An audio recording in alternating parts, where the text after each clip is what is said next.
चलिए स्टार्ट करते हैं। तो लास्ट क्लास में हमने इथेनॉल एसिड की कुछ प्रॉपर्टीज बची थी वो देखे थे, है ना। और सोप के बारे में बात की थी ना, soaps and detergent. Soaps were the salt of sodium salt या potassium salt of long chain fatty acid. Ethanol acid नहीं है ना, इथेनॉल एसिड का सोप नहीं बनेगा, we have to take long chain fatty acids. ठीक है, एग्जांपल, 3 एग्जांपल लिखा है। तुम क्या कहते हैं एसिड्स के नाम? Palmitic acid, stearic acid, oleic acid. इनके आप अगर सोडियम या पोटेशियम सॉल्ट बनाते हो तो they will be known as soap. ठीक है, ओके। देन हमने देखा था कि कैसे मिसेल फॉर्मेशन होगा। सोप में 2 पार्ट होते हैं, एक होता है हाइड्रोफोबिक पार्ट और एक होता है हाइड्रोफिलिक। अगर आप एक सोप के मॉलिक्यूल को कुछ ऐसे देखोगे, that is a long carbon chain, और यहाँ पे नेगेटिव चार्ज, COONA का नेगेटिव चार्ज, राइट। तो this is known as hydrophilic head या आयनिक हेड, नाम दिया था हमने इसको। और ये था आपका हाइड्रोफोबिक टेल या नॉन आयनिक टेल। ठीक है, तो नॉन पोलर या पोलर, ठीक है, 3 नाम दिए थे ना, पोलर, आयनिक या hydrophilic, non polar, non ionic या हाइड्रोफोबिक। ठीक है, तो जब भी आप सोप को वाटर में डिसॉल्व करेंगे तो अपने आयंस में इस तरह के से स्प्लिट हो जाएगा soap, negative ion and positive ion. अब ये जो भी आपका हाइड्रोफिलिक वाला पार्ट होगा ये वाटर की तरफ अट्रैक्टेड होगा और ये ऑयल की तरफ। And our dirt is generally oily in nature. पूरा का पूरा डर्ट को आपके जो हाइड्रोफोबिक पार्ट है, हाइड्रोफोबिक पार्ट, वो आपके डर्ट को घेर लेगा। ठीक है, लाइक दिस। और इसी फॉर्मेशन को हम कहते थे मिसल। ठीक है, यहाँ तक बना लिया तो ये हो गया था। ठीक है, लिखना है इसमें नेक्स्ट, बस इसका क्लींजिंग एक्शन लिखते हैं। हमने डिटर्जेंट के बारे में बात की थी।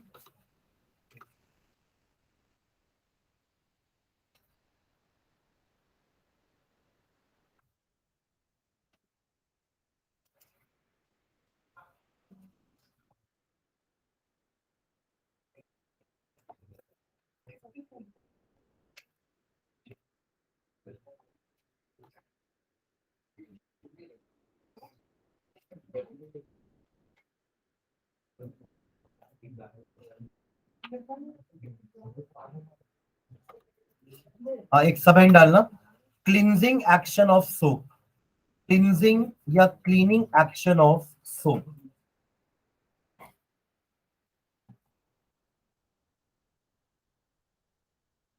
क्लींजिंग या क्लीनिंग एक्शन ऑफ सोप। इसमें लिखना, when a soap is dissolved in water, when a soap is dissolved in water,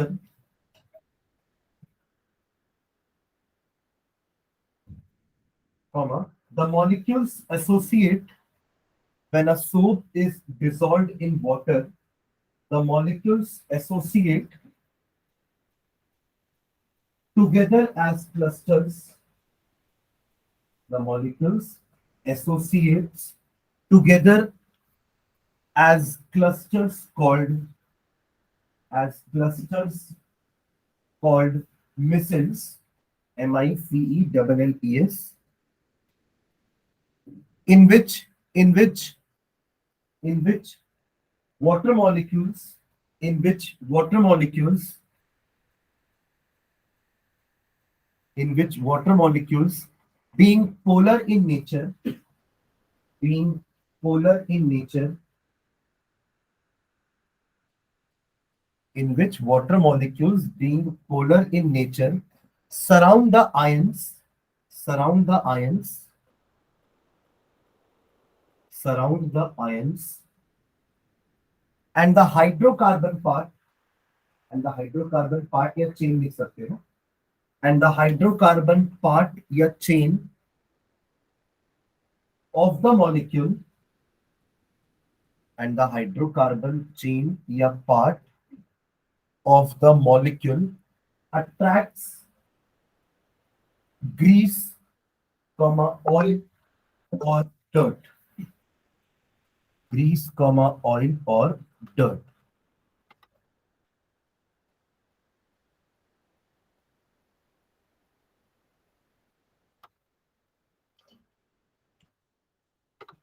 ठीक है, फुल स्टॉप। नेक्स्ट लाइन में the tail stick inverts, the tail the tail stick inwards and the head outwards. The tail stick inwards and the head outwards. इनको हम head बोल रहे हैं ना, जो नेगेटिव चार्ज वाले हैं। These are heads, है ना। और ये जो हाइड्रोफोबिक टेल है वो अंदर की तरफ रहेगी स्टिक, और बाहर की तरफ आपकी हाइड्रोफिलिक वाला पार्ट। ठीक है। The tail stick inwards and the head outwards, full stop, inclining the hydrocarbon tail, inclining the hydrocarbon tail attaches itself to oily dirt, attaches itself to oily dirt. Full stop. When water is agitated,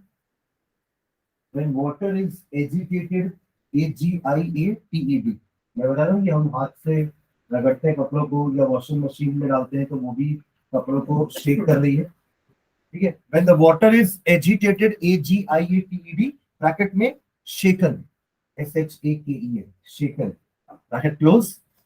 The oily dirt tends to lift off. The oily dirt tends to lift off. The oily dirt tends to lift off from the dirty surface. From the dirty surface.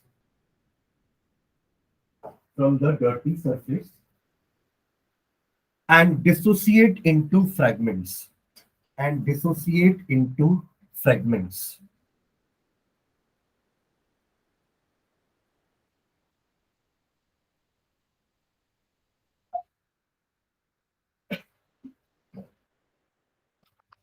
ठीक है। तो also all the negatively charged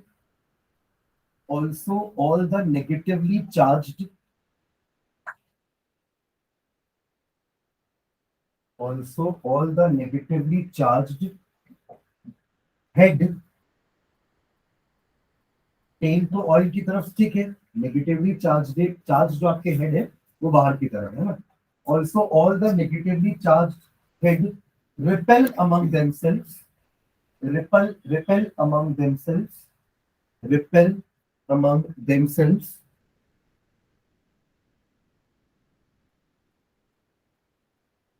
which results in the removal of dirt.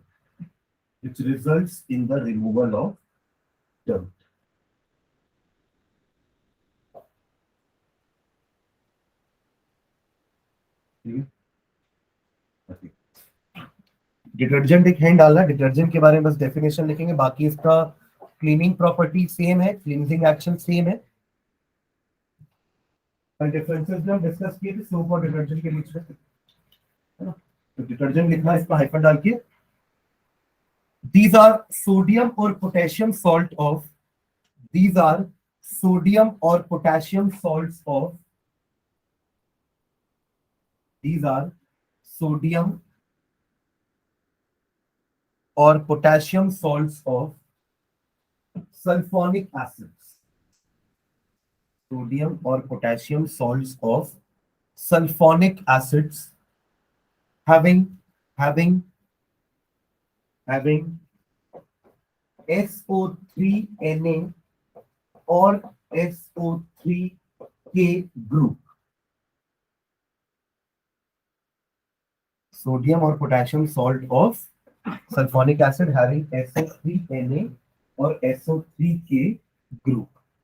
जैसे वहां पे COONA या COOK group था, because those were long chain fatty acids. So soap क्या थे? दे वर द सोडियम और potassium salt of long chain fatty acid. ये है लॉन्ग चेन सल्फोनिक एसिड। ठीक है, ओके। तो stop cleansing action of detergent is same as cleansing action of detergent is same as cleansing action of detergent is same as soap, is same as soap। इसका भी structure में दो part रहेंगे, एक hydrophilic head और एक hydrophobic tell, जैसे कि सोप में। तो ये भी वैसा ही मिसल फॉर्मेशन करेगा और डर्ट को रिमूव करेगा। ठीक है, बस एक ही फायदा है कि ये हार्ड वाटर के साथ भी काम में आ सकता है। एक लाइन और लिखो इसके लिए। The only advantage a detergent has over water, sorry over soap, the only advantage a detergent has over soap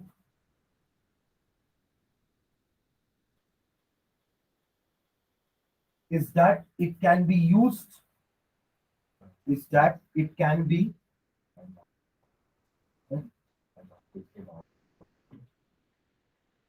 the only advantage a detergent has over soap is that it can be used with hard water. It can be used with hard water. It can be used with hard water. Whereas soap, whereas soap, whereas soap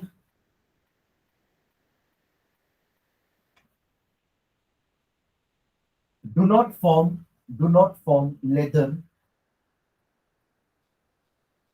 do not form leather, यानी छाल, with hard water, with hard water, with hard water,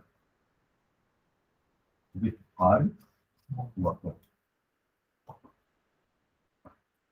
ठीक है, actually hard water में पहले से ही कोई salt dissolve होते हैं, है ना। मैग्नीशियम या कैल्शियम के कुछ सॉल्ट होते हैं जो डिसॉल्व होते हैं। सल्फेट सॉल्ट हो सकते हैं MgSO4, CaSO4, CaCl2, MgCl2। तो ये आपके डिसॉल्व सॉल्ट के कारण ही वाटर की हार्डनेस होती है। तो दो टाइप की हार्डनेस होती है, एक होती है टेम्पररी, एक होती है परमानेंट। कार्बोनेट बाइकार्बोनेट सॉल्ट भी हो सकते हैं, मतलब तीन टाइप के सॉल्ट हो गए, एक क्लोराइड वाले सॉल्ट, एक सल्फेट वाले सॉल्ट और एक कार्बोनेट या बाइकार्बोनेट। तो आप टोटल 8 सॉल्ट बना लोगे, मैग्नीशियम के साथ चारों और कैल्शियम के साथ चारों। Calcium chloride, calcium sulphate, calcium carbonate, calcium bicarbonate. Magnesium chloride, magnesium sulphate, magnesium carbonate and magnesium bicarbonate. जैसे 8 टाइप के सॉल्ट आपके वाटर में प्रेजेंट हो सकते हैं। उनमें से जो कार्बोनेट और बाइकार्बोनेट वाले सॉल्ट है ना, ये क्रिएट करते हैं टेम्पररी हार्डनेस, जिनको आप बॉइल करके रिमूव कर सकते हैं। बट ये दोनों के कारण होती है परमानेंट हार्डनेस। इसमें आपको कुछ और केमिकल प्रोसेस करना पड़ेगा, तब जाके ये केमिकल हार्डनेस या फिर ये परमानेंट हार्डनेस रिमूव होती है, वरना ये टेम्पररी हार्डनेस सिर्फ बॉइलिंग से रिमूव हो जाती है। ठीक है, डिटर्जेंट का एक डिसएडवांटेज लिखेंगे अपन, बायोडिग्रेडेबल वाला। ठीक है, the disadvantage of using detergent is that, the disadvantage of using detergent is that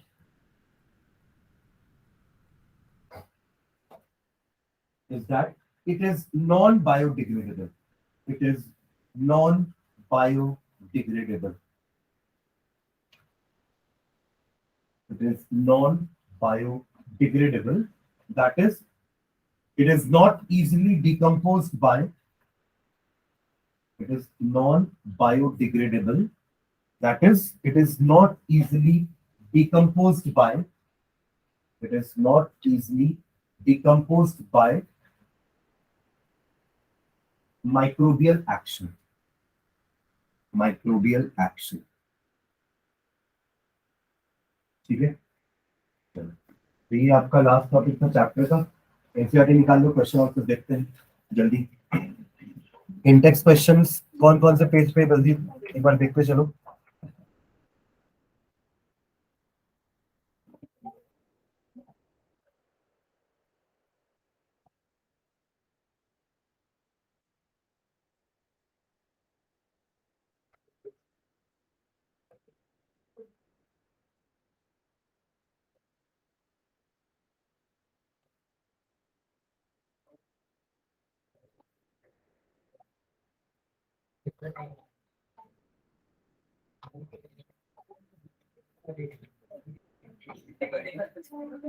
हाँ, बातें नहीं।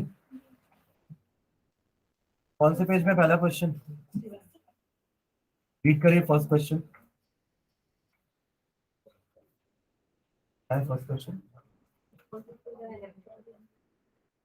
what would be the electron dot structure of carbon dioxide which has the formula CO2?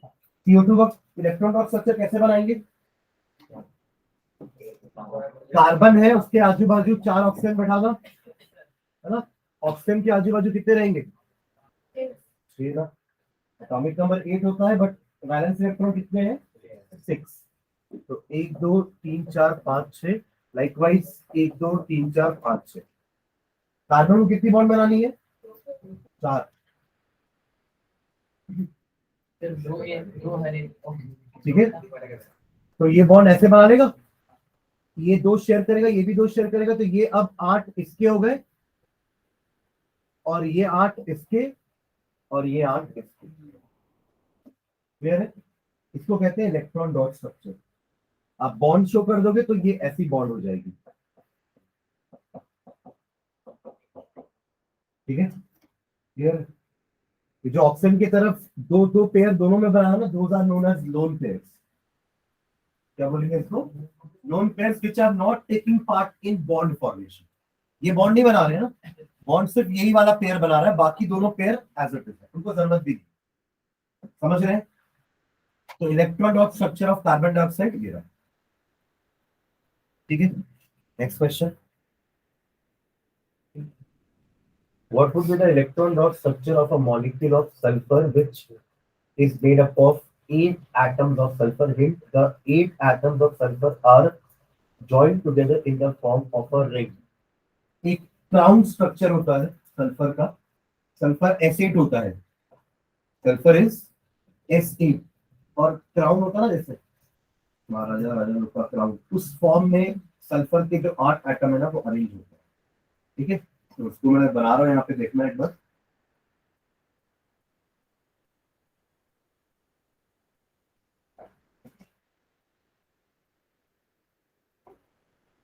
Article देखना एक बार। 1 2 3 4 5 6 7 8, कुछ इस फॉर्म में आपके 8 sulphur, every edge is 1 sulphur, तो 8 हो गए। देखो 1 2 3 4 5 6 7 8। ठीक है, इसको और अच्छा सुंदर बना सकते हो तो सुंदर सुंदर थोड़ा चौड़ा करके बना देना, है ना?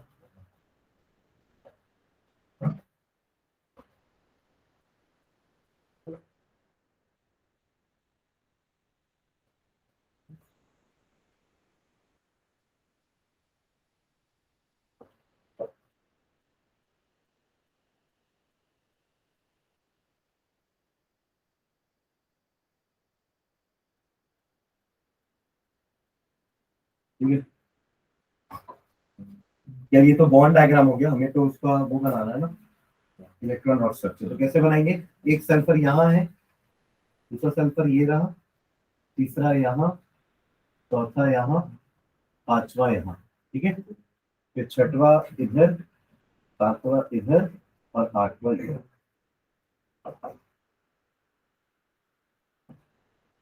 ठीक है, सबके बीच में एक एक बॉन्ड बनाना, इधर इधर।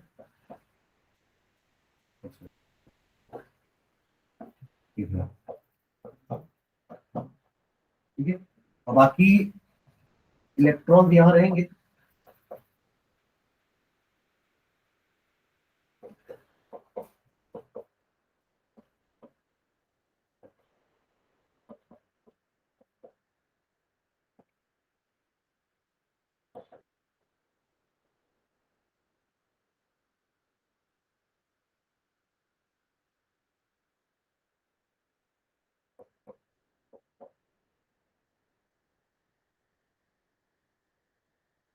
ठीक है,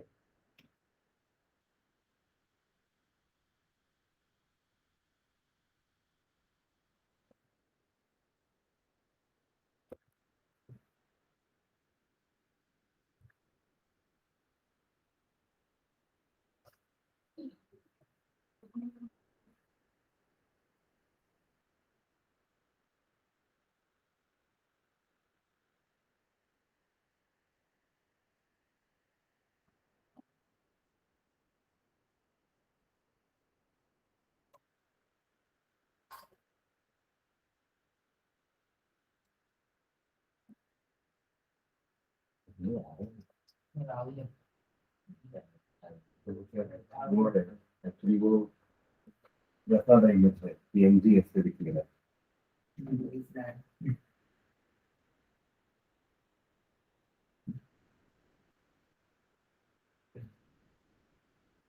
ये भी एक ड्रॉप ऐसा ड्रॉप कर सकते हैं। ठीक है, बन गया। नेक्स्ट क्वेश्चन और सामने। बाकी नेक्स्ट क्वेश्चन देखो, पेज नंबर 68। अगला क्वेश्चन रीड करेंगे सभी। क्या है? How many structural isomers can you draw for pentane? Isomers पढ़े अपन, क्या होता है आइसोमर्स?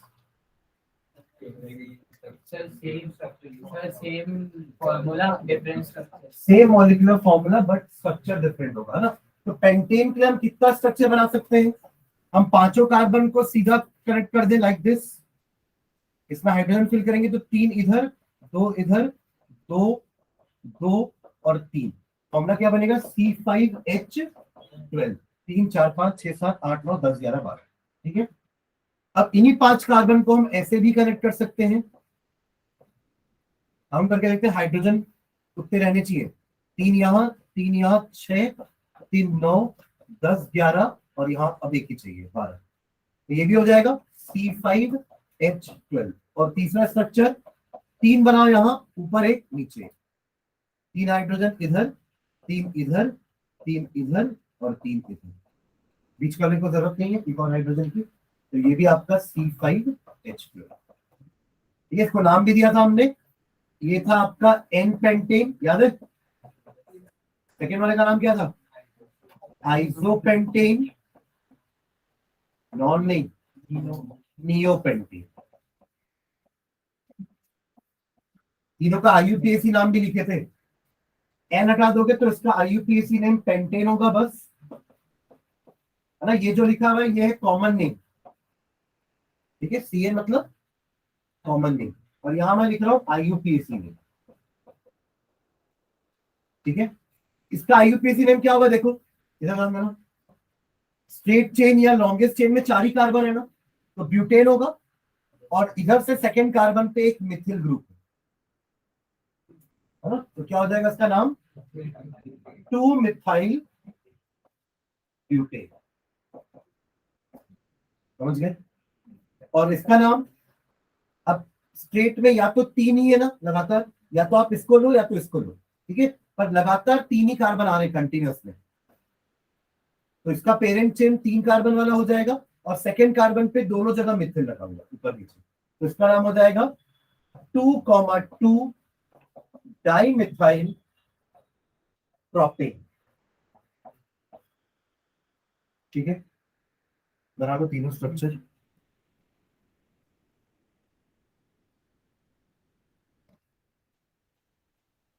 अरे नाम लिखना ना, उनके कॉमन नेम भी लिखना, आईयूपीएसी नेम भी लिखना।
और कोई चौथा इसका स्ट्रक्चरल आइसोमर पॉसिबल नहीं है। ठीक है, आप और किसी और तरीके से इस पांचों कार्बन को कनेक्ट नहीं कर सकते जिससे वो अलग दिखे, है ना। आप सोचो कि मैं इस कार्बन को यहाँ लगा दूं तो वो सेम होगा ना, ये और वो सेम होगा, मतलब ये बोल रहा हूँ मैं, ये वाला, ये और ये सेम, इसी को हम घुमा देंगे तो ये बन जाएगा, समझ रहे। तो this two are not different, they are same.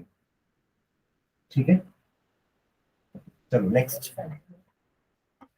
इसमें भी यही सवाल पूछा, मैं कुछ बना के दिखाया भी था कि साइक्लोपेंटेन में number of carbon come, carbon कितने होंगे, हाइड्रोजन कम होंगे, ठीक है। कुछ पूछा था, यही बैठा था,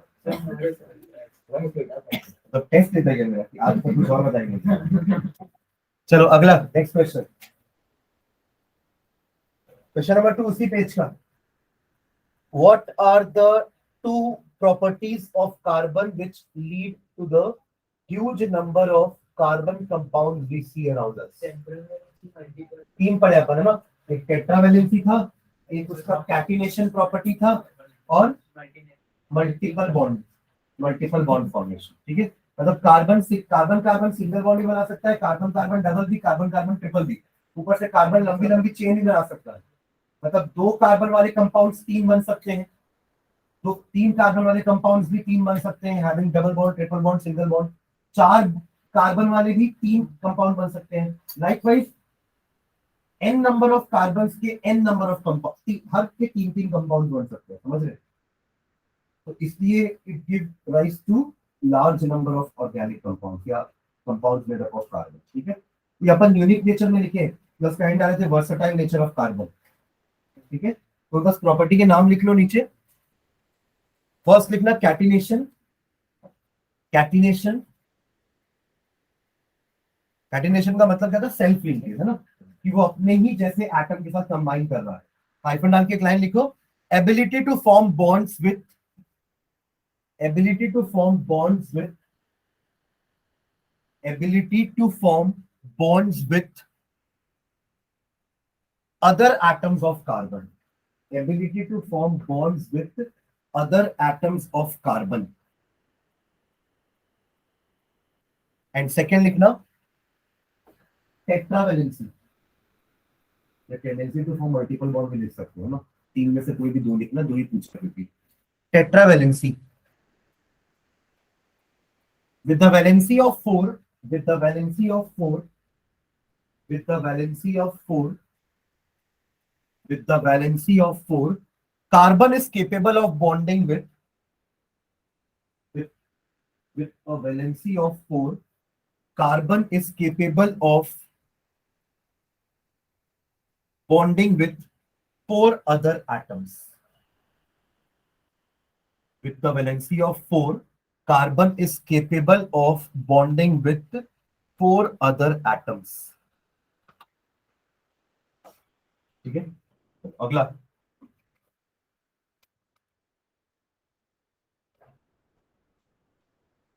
ये दिव्यांश बनाएगा ना इसका स्ट्रक्चर। बड़ा क्वेश्चन जल्दी, what will be the formula and electron dot structure of cyclopentane. एक पेंटेन के फॉर्म में कनेक्ट होगा, फॉर्मूला क्या बनेगा, देखो इसका, देखो ये तो इसका प्रॉपर स्ट्रक्चर हो गया ना, बॉन्डिंग वाला स्ट्रक्चर, है ना। हर एक एज में एक कार्बन है, और हर कार्बन दो बॉन्ड तो पहले से बनाए हुए हैं, तो दो ही बॉन्ड और बनाएगा, तो कितना हो जाएगा, हर कार्बन में दो दो बॉन्ड बनाएगा हाइड्रोजन के साथ, तो यहाँ एक हाइड्रोजन, यहाँ एक हाइड्रोजन, यहाँ यहाँ यहाँ यहाँ, लाइकवाइज C5H10, ये आपका साइक्लोपेंटेन का फॉर्मूला हो जाएगा, राइट।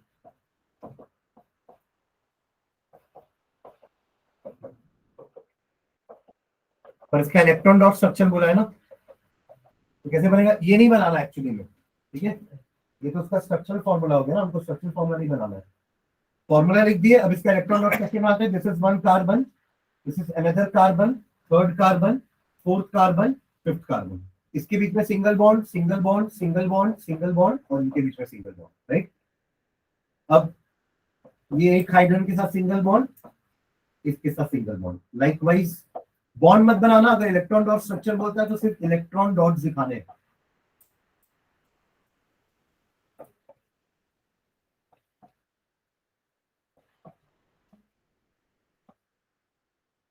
समझ रहे? फॉर्मूला हो गया C5H10।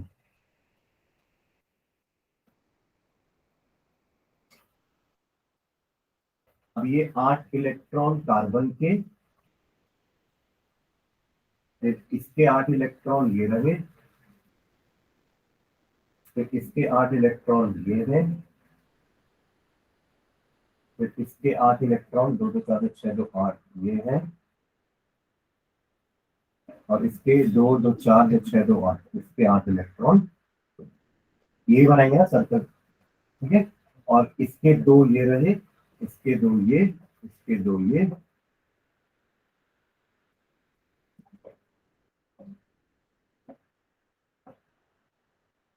ठीक है।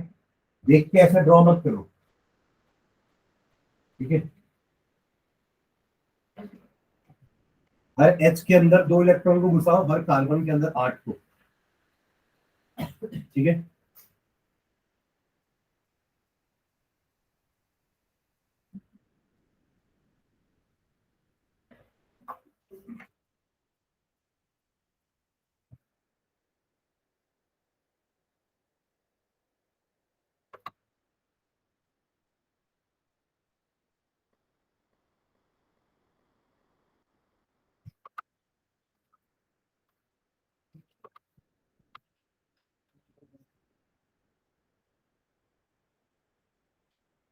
हो गया। इसका जनरल फॉर्मूला भी आपको इस टाइप का दिख रहा है कि CnH2n, डबल किए ना। अगर कार्बन 5 है तो हाइड्रोजन कितने हैं? 10, 10 डबल। ये किसका जनरल फॉर्मूला होता है? एल्कीन का। तो आप ये बोल सकते हो कि alkene and cycloalkenes are isomers. Alkenes and cycloalkenes are isomer, मतलब cyclopentane and pentene are isomers. देखिए दोनों का मॉलिक्यूलर फॉर्मूला क्या है? Same, C5H10। इसका स्ट्रक्चर ऐसा है, और पेंटीन का स्ट्रक्चर कैसा होता है? समझ गए? स्क्रिप्चर समझ रहे हो ना? Molecular formula has to be same. ये हमारी सबसे पहली रिक्वायरमेंट होती है एक आइसोमर की, having same molecular formula but different structural formula. Clear है? तो cyclohexane, cycloalkane and alkenes are isomers. Note करके लिख लो।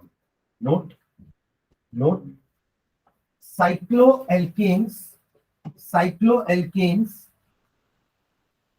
and alkenes are isomers. Cycloalkanes and alkenes are isomers. Cycloalkanes and alkenes are isomers. ठीक है ना? Both have the same general formula. Both have the same general formula. Both have the same general formula. CnH2n. Both have the same general formula. CnH2n. ये cycloalkenes अपने आप में एक family है ना। साइक्लोप्रोपेन, साइक्लोब्यूटेन, साइक्लोपेंटेन, साइक्लोहेक्सेन, साइक्लोहेप्टेन, सब आ जाएगा उसके अंदर। समझ रहे? Okay, next question. What will be the formula and electron drop structure of cyclo, हाँ बोल। Draw the structure for the following compounds. पहला इथेनॉइक एसिड, इसका स्ट्रक्चर इथेनॉइक एसिड बोला है। तो सबसे पहले इथेन पर ये क्या समझ में आ रहा है, कितने कार्बन है? तो 2 कार्बन बना लेंगे। इथेन भी है ना, तो सिंगल बॉन्ड, ETHAN लिखा है ना, तो सिंगल बॉन्ड होगी दोनों के बीच में। और क्योंकि ऑइक एसिड है तो एक कार्बन को डबल OH वाला बना देंगे, अब बाकी इसमें हाइड्रोजन फिल कर देंगे। ये पहला हो गया। क्योंकि स्ट्रक्चर बोला है, इधर ध्यान देना, स्ट्रक्चर बोला है तो हर बॉन्ड को स्पेसिफिकली दिखाना है, लाइक दिस। समझ रहे हो क्या? This is the structural formula of ethanoic acid. What is the common name of ethanoic acid? Acidic. ठीक है। तो सबसे पहले यही काम करना है, हमें देखना है कि उसका वर्ड ग्रुप क्या है। ईच था तो 2 कार्बन बना दिए। फिर देखना है सफिक्स क्या लगा है, एन लगा है तो दोनों के बीच में सिंगल बॉन्ड लगा दिए। अब देखना है फंक्शनल ग्रुप लगा है तो फंक्शनल ग्रुप लगा दिए, खत्म। बस फिर जहां जहां हाइड्रोजन की जरूरत है वहां वहां हाइड्रोजन फिट कर दिए, खत्म। क्लियर है? सेकेंड देखो, ब्रोमोपेंटेन। ब्रोमोपेंटेन ये बनेगा। ब्रोमोपेंटेन कितने कार्बन बना लूं? 5। सबके बीच में पेंटेन बोल रहा है ना, सिंगल बॉन्ड आएगी। और ब्रोमो बोला है मतलब ब्रोमीन लगा हुआ है। हाइड्रोजन वाले फंक्शनल ग्रुप में सफिक्स नहीं होता, प्रीफिक्स होता है, इसलिए ब्रोमो आगे लगा हुआ है। ठीक है, तो किसी भी एक कार्बन पे पहले और आखिरी, इसीलिए मतलब ये नहीं कि अपन बीच के तीनों में से किसी, या तो इसमें या तो इसमें लगा सकते हैं। ठीक है, तो अपन इसमें लगा देंगे। यहां लगा दोगे ना तो वो 2 ब्रोमोप्रोपेन होगा, पेंटेन होगा। यहां लगा दिए तो वो 3 ब्रोमोपेंटेन होगा, समझ रहे हो? तो इसलिए या, अब क्योंकि मेंशन नहीं है कोई नंबर, मतलब वो फर्स्ट पोजीशन पे लगा हुआ है, तो या तो यहां से फर्स्ट या तो यहां से फर्स्ट। है ना क्लियर? ठीक है, बाकी सब हाइड्रोजन आ जाएगा। 1 हाइड्रोजन इधर, यहाँ पे, इधर, यहाँ पे। कॉर्नर वाले में 3 हाइड्रोजन, बाकी सबके बीच वाले में 2-2। यहाँ 2 में काम हो जाएगा क्योंकि एक तो बी आर लगा हुआ है। ठीक है, क्लियर है? चलो अगला देखो। है क्या? ब्यूटून। क्या है वो? ब्यूटेनॉन। अगला क्या है? Third butanone. बोला था ना मैंने, वन नहीं बोलते उसको, ऑन बोलते हैं। पहले स्पेलिंग वन की है। क्या होगा? ब्यूटेनॉन। कौन सा फंक्शनल ग्रुप है ये? कीटोनिक। 4 कार्बन बोल रहा है ना, ब्यूटेन है ना, ब्यूट, तो 4 कार्बन बना लेना। ठीक है, यहाँ तो ठीक है। अब ब्यूटेनॉन है तो यहाँ पे डबल बॉन्ड वो आ जाएगा क्योंकि ये कीटोन ग्रुप होता है।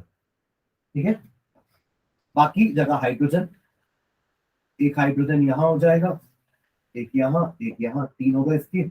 इसकी तो 4 बॉन्ड बन रही है तो जरूरत नहीं है इस कार्बन को, क्या बोलते हैं? इस कार्बन की तो 4 बॉन्ड बन रही है ना पहले से। इसकी 2 बॉन्ड बन रही है तो 2 लगा दिए, इसकी 1 बन रही है तो बाकी यहाँ पे 3 लगा दिए। ठीक है, दिस इज ब्यूटेनॉल। ठीक है, फर्स्ट पोजीशन पे कभी इसको नहीं लगाएंगे क्योंकि इसका इसका जो पहचान है वो क्या होती है, सी डबल बॉन्ड ओ के साथ दोनों जगह कार्बन कार्बन लगे रहने चाहिए, इसलिए ये हमेशा बीच में ही आएगा, कभी भी कॉर्नर में नहीं रहेगा। कीटोन ग्रुप, ये मैंने पढ़ाते समय बताया भी था, है ना? कीटोनिक ग्रुप कभी भी कॉर्नर पे नहीं आएगा, और कार्बोक्सिलिक एसिड ग्रुप कभी भी बीच में नहीं आएगा। Same is the case with aldehyde group. Aldehyde group भी कभी भी बीच में नहीं आएगा। अगला क्वेश्चन उसी का है, पढ़ो। फोर्थ क्या है? हेक्सेनल। एक चीज हमेशा ध्यान रखना कि जितने भी कार्बन कंटेनिंग वाले फंक्शनल ग्रुप है उसके कार्बन को भी हम काउंट करते हैं। ये नहीं कि इथेनॉइक एसिड में इथेन के लिए 2 कार्बन अलग लगाए और ऑइक एसिड के लिए COH और लगा दिए तो 3 कार्बन हो जाएंगे। इसके कार्बन को भी हम काउंट करते हैं। वैसे यहाँ पे था ब्यूटेनॉन, ऐसा नहीं कि ब्यूटेन के लिए 4 कार्बन अलग लगाए और ओन के लिए फिर एक double bond C double bond O और लगा दी तो वो पेंटेनॉन हो जाएगा। समझ रहे हैं? तो कंक्लूजन क्या है कि कार्बन कंटेनिंग फंक्शनल ग्रुप में हम उसके कार्बन को भी काउंट करते हैं। मैं बाहर कर दूंगा जो हंस रहे हैं। ठीक है, 1-2 बार टॉलरेट करूंगा, तीसरी बार बाहर। क्लियर है? तो अगर यहाँ पे ब्यूटेनॉन बोल रहा मतलब चौथा कार्बन कीटोन का ही है, ये नहीं कि 4 कार्बन अलग लगाए और 5वां एक और लगा दिया, वो पेंटेनॉन हो जाए। राइट, तो अभी क्या है? चौथा हेक्सेनल है तो 6 कार्बन बनाएंगे क्योंकि हेक्स है, और एक कार्बन आपका एल्डिहाइड वाला होगा उसी में, एक्स्ट्रा नहीं लगाना होगा। तो 6 कार्बन बनाते हैं पहले, 3, 4, 5, 6, और छठवें कार्बन मतलब ये या ये, क्योंकि CHO भी हमेशा कॉर्नर में ही रहता है क्योंकि उसने ऑलरेडी 3 बॉन्ड बनाए हुए हैं ना, तो वो एक ही बॉन्ड बना सकता है तो वो कभी बीच में नहीं हो सकता। समझ में आ रहा है? तो यहाँ पे आपने या तो यहाँ लगा दो या तो यहाँ लगा दो, एक ही मतलब। ठीक है, बाकी जगह हाइड्रोजन। क्लियर है? This is hexanal.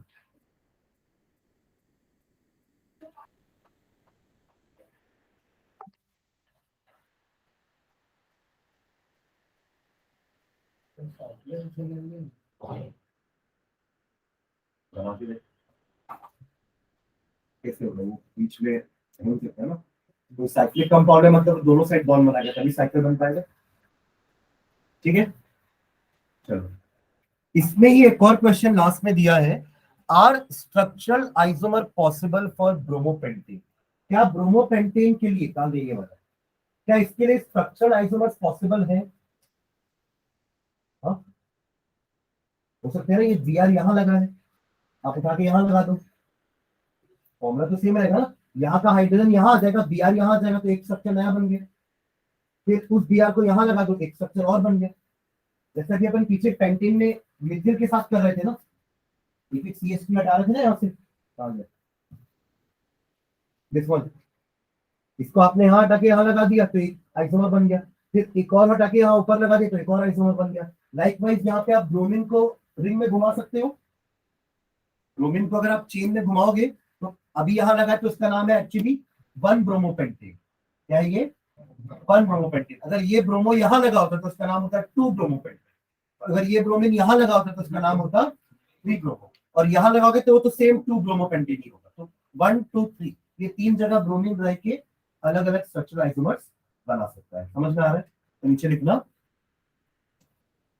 चारों का स्ट्रक्चर बना लियो ना, ठीक, तो नीचे लिखना, yes isomers of bromopentane, yes isomers of bromopentane are, yes isomers of bromopentane are, बना लोगे तीनों स्ट्रक्चर, तीनों बनाना, one bromopentane, two bromopentane and three bromopentane. बनाओ जल्दी से, वन ब्रोमोपेंटेन तो बना हुआ, टू के लिए CH3 CH2 CH2 CH Br CH3, right, this is two bromopentane. और थ्री बनाना है CH3 CH2 CH Br CH2 CH3। और ये आपका फर्स्ट वाला बना हुआ है वन ब्रोमो, उसको भी मैं थोड़ा कंडेंस फॉर्म में बना देता हूँ, CH3 CH2 CH2 CH2 CH2 Br। ये वन ब्रोमोपेंटेन है, this is two bromopentane and this is three bromopentane. समझ में आ रहा है? This is one bromopentane, this is two bromopentane, this is three bromopentane. तीनों का नाम भी लिख देना साइड में।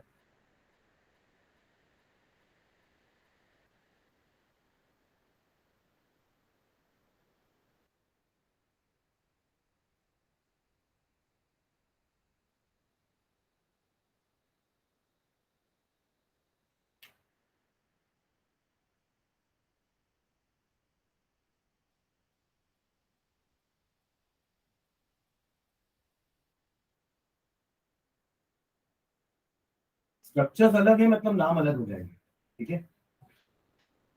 अब अगर आप ब्रोमीन को इसकी जगह यहाँ लगाओगे तब भी नाम सेम रहेगा, मतलब ये स्ट्रक्चर और यहाँ वाला ब्रोमीन वाला स्ट्रक्चर सेम है, दैट इज टू ब्रोमोपेंटेन। ठीक है, नाम लिखिए तीनों का, one bromopentane, two bromopentane, three bromopentane. Clear है? पक्का? ठीक, चलो अगला क्वेश्चन उसी पेज में है। चलो नाम बताओ सबका, how would you name the following compounds? पहला, इधर हर्षित हर्षित यादव, हाँ, पहला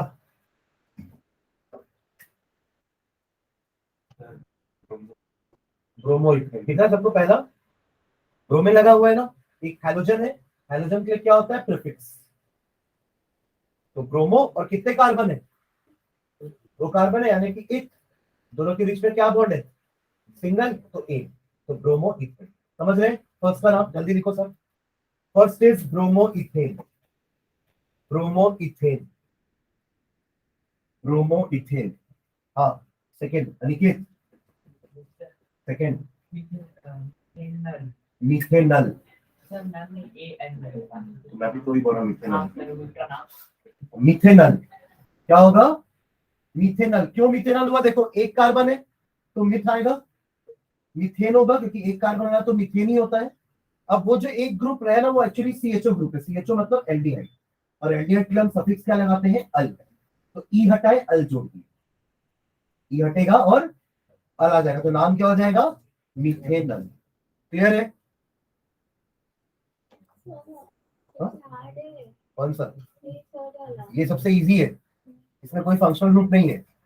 हालांकि मैं दे नहीं रहा था, आपसे पूछा था ये समझ में आया कि नहीं, पर आप ले लिए इसको। तो लो बताओ थर्ड वाला, थर्ड वाला जल्दी देखो एक बार। मैं आपसे पूछा था कि ये समझ में आया कि नहीं। क्या ये आता था? अच्छा ये वाला बताओ। तब बाकी थर्ड देखो, कितने कार्बन है? 1 2 3 4 5 6। तो वर्ड रूट एक्स, हेक्सेन क्यों आए? हेक्सेनल क्यों आएगा आपके? हाँ एक्स, हेक्सेन क्यों होगा? हेक्साइन होगा। क्या होगा? हेक्साइन, क्योंकि इसमें ट्रिपल बॉन्ड है ना। सारी सिंगल बॉन्ड होती तो इसका नाम हेक्सेन होता, पर क्योंकि इसमें ट्रिपल बॉन्ड है तो सफिक्स क्या आएगा? एन नहीं आएगा, अब आएगा आई। तो नाम क्या हो जाएगा इसका? And to be more precise hex one, क्योंकि वो triple bond second third carbon के बीच में भी हो सकती है, थर्ड फोर्थ कार्बन के बीच में भी हो सकती है। तो हेक्स 2 आइन भी पॉसिबल है, हेक्स 3 आइन भी पॉसिबल है। तो एकदम मेंशन करना कि कौन सा है, तो हेक्स 1 आइन लिखोगे। और खैर हेक्साइन भी कहीं लिखा रहता है तो अपन उसको 1 ही एज्यूम करते हैं, क्योंकि अगर किसी को 2 बताना होगा तो वो 2 लिखेगा, किसी को 3 बताना होगा तो वो 3 लिखेगा। तो ठीक है, हेक्स 1 आइन ज्यादा सही है। ठीक है, ठीक है।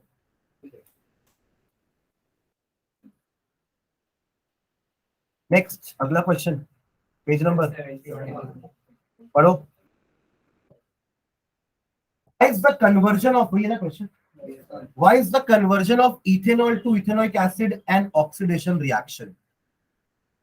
ऑक्सीजन ऐड हो रहा है ना, इथेनॉल के पास एक ऑक्सीजन है, बट इथेनॉइक एसिड के पास 2। तो एडिशन ऑफ ऑक्सीजन को तो ऑक्सीडेशन बोलते हैं।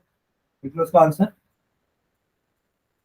since the conversion of ethanol to ethanoic acid involves, since the conversion of ethanol to ethanoic acid involves, since the conversion of ethanol to ethanoic acid involves the addition of oxygen,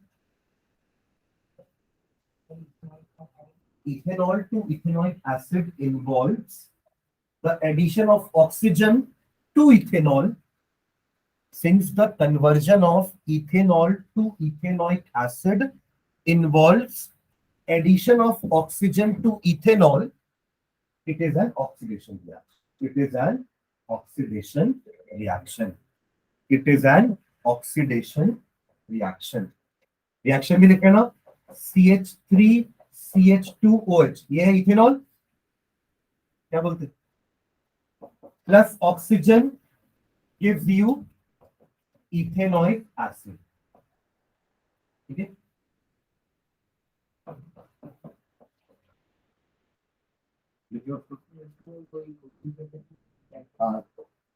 oxidising agent KMnO4 या K2Cr2, ठीक है, these are oxidising agents, है ना, जो oxidation में help कर रहे हैं।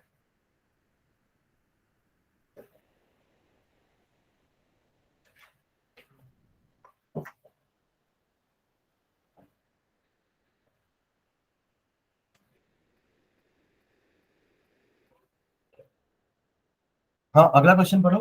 अ mixture of oxygen and ethyne is burn for welding. ये कंबशन रिएक्शन है ना, पहला अपन प्रॉपर्टी कंबशन का ही पढ़े थे कि किसी भी हाइड्रोकार्बन को अगर आप ऑक्सीजन के प्रेजेंस में हीट करते हो, बर्न करते हो, तो उसको कंबशन बोलते हैं। और वो 2 ही प्रोडक्ट बनाता है, carbon dioxide and water vapour. बस क्वांटिटी चेंज होगी, जितना हमारा कार्बन का चेन होगा उसके हिसाब से कार्बन डाइऑक्साइड बनेगा। ठीक है, तो can you tell why a mixture of ethyne and air is not used? तो एयर ना लेके अपन ऑक्सीजन क्यों लेते हैं? क्योंकि एयर का ऑक्सीजन ही पार्ट है जो बर्निंग में हेल्प करता है। ठीक है, और कोई पार्ट नहीं एयर का जो बर्निंग में हेल्प करता है। ठीक है, तो आंसर लिखो, when ethyne is burned in air. आप ये बोल सकते हो कि एयर में और भी तो गैसेस होंगी ना, नहीं, नाइट्रोजन भी हो सकती है, आर्गन भी है, कार्बन डाइऑक्साइड भी है एयर में। तो ऑक्सीजन की सप्लाई प्रॉपर नहीं मिल पाएगी, किसको? इथाइन को। इथाइन और इथीन को ऑक्सीजन की जरूरत ज्यादा होती है बर्न होने के लिए, तभी तो अगर इनको ऑक्सीजन की सप्लाई प्रॉपर नहीं दोगे तो वो सूटी फ्लेम देते हैं। ठीक है ना, अपन, these are unsaturated hydrocarbons, ethyne and ethene are unsaturated hydrocarbons, and unsaturated hydrocarbon burns with a sooty flame, yellow sooty flame, right. तो उसका कारण क्या है कि उनको ऑक्सीजन की सप्लाई प्रॉपर नहीं मिल पाती, तो वो अनबर्न रह जाते हैं, कुछ कार्बन उनका जल नहीं पाता है क्योंकि ऑक्सीजन खत्म हो गया आसपास। तभी ऑक्सीजन था उन्होंने यूज करके बर्निंग चालू कर दी, और जैसे ही एयर में ऑक्सीजन खत्म हो गया, वो लेफ्ट आउट ऑक्सीजन ही आपको सूट के जैसा दिखता है, ठीक है। क्या लिखिए, when ethine is burnt in air it gives a sooty flame, when ethine is burnt in air it gives a sooty flame, full stop. This is due to incomplete combustion, this is due to incomplete combustion,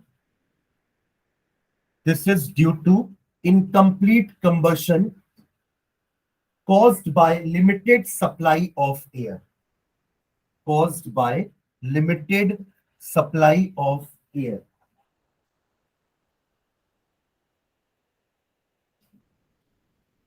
So stop. However,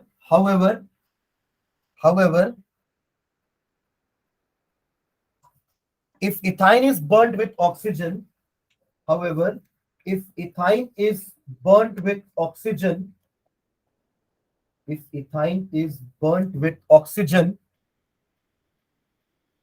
it gives a clean flame, it gives a clean flame, it gives a clean flame with temperature 3000 degrees Celsius, with temperature 3000 degrees Celsius, because of complete combustion, because of complete combustion. So this flame is used for welding.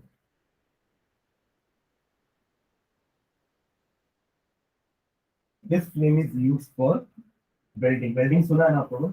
दो metal के piece को अगर जोड़ना है हमें, तो उनको दोनों को पिघला के अटैच कर देंगे, and then we allow it to cool, तो ठंडा होने के बाद दोनों जुड़ जाएंगे, दैट इज वेल्डिंग, ठीक है। ओके, रिएक्शन लिखना है इसका। रिएक्शन क्या होगा? इथाइन क्या होता है? CH triple bond CH plus O2 बनेगा वही CO2 प्लस H2O, बाकी हीट और लाइट जनरेट होगी, हीट प्लस लाइट, तो बैलेंस करो, बैलेंस इट।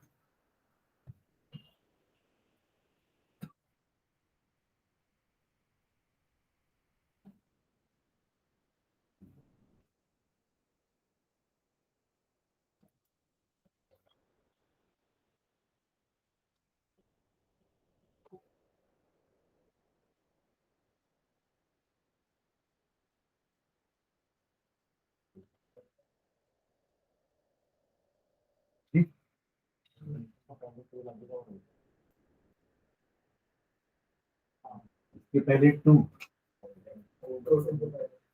और इसके पहले भी 2, बस हो गया। ऑक्सीजन भी अनबैलेंस है, इधर 4 ऑक्सीजन है, इधर 5 ऑक्सीजन है, ऐसे बैलेंस कर, वही तो देखती का बैलेंस करना, बिना देखे बैलेंस होना करना।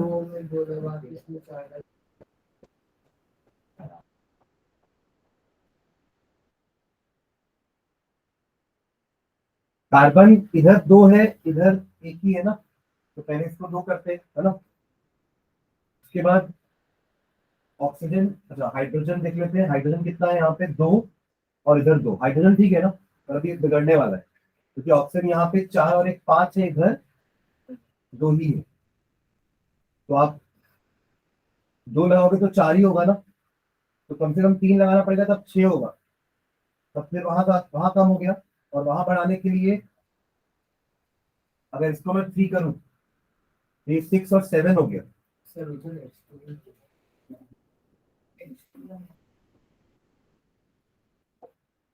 इधर ऐसा, तो ऑक्सीजन तो 6 हो गया, बट हाइड्रोजन बिगड़ गया ना।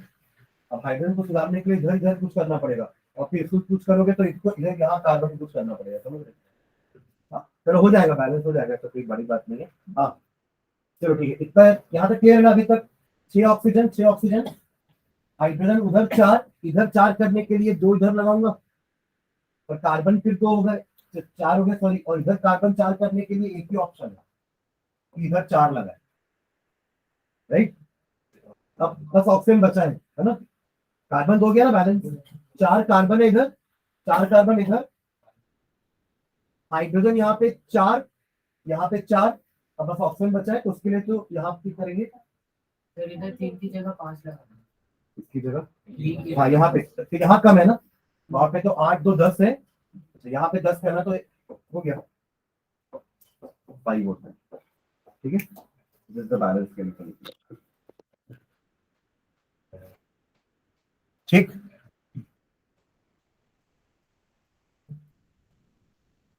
नेक्स्ट पेज नंबर,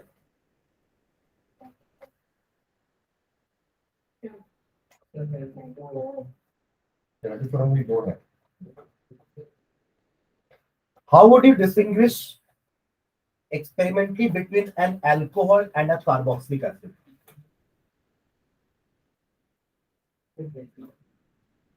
दोनों एसिडिक बिहेवियर वाले होते हैं, बट आपका जो अल्कोहल होता है ना वो कम एसिडिक होता है इन कंपैरिजन टू एसिड। हाँ बॉइलिंग का भी है, पर अपन को कुछ केमिकल टेस्ट करना है, उनको बॉइल करके नहीं देखना है, मतलब कोई रिएक्शन ऐसा हो कि इथेनॉल नहीं शो कर रहा है, कार्बोक्सिलिक एसिड शो कर रहा है, तो वो रिएक्शन अपन करके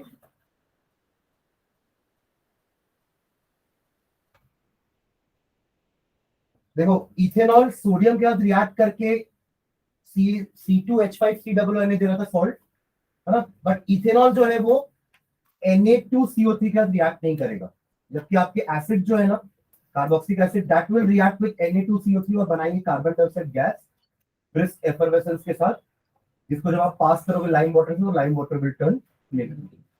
तो ये एक टेस्ट हो जाएगा जहां पे carboxylic acid will react with carbonate और bicarbonate salt, alcohol will not react with carbonate and bicarbonate salt, ठीक है।